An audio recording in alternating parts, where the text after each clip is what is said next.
AC wiring requires extra wires, so future upgrades and smart controls can be added without repulling cable. When you install new wiring, run conductors beyond what current devices need to support future sensors, thermostats, or communication modules. Use multi-conductor cable with at least 2 spare insulated conductors sized to match the circuit voltage and current expectations so they can carry low voltage signals or be re-terminated for power if necessary. Label conductors at both ends and leave extra length coiled neatly in accessible junction boxes to avoid stress on terminations and to simplify later splices. Follow color and function conventions so a future technician can identify spare conductors quickly and reduce troubleshooting time.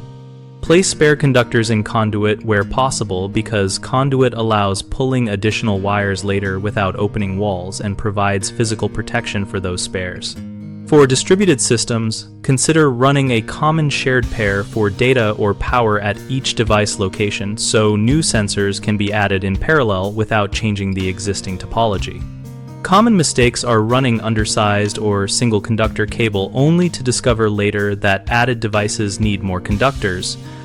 The fix is to run multi-conductor cable or a simple conduit path when installing so you can add conductors later.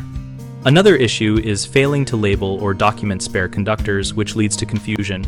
Write clear, permanent labels at both ends and update any circuit diagrams or service notes. A third problem is leaving spares capped off in inaccessible locations or pulling them taut, which risks damage.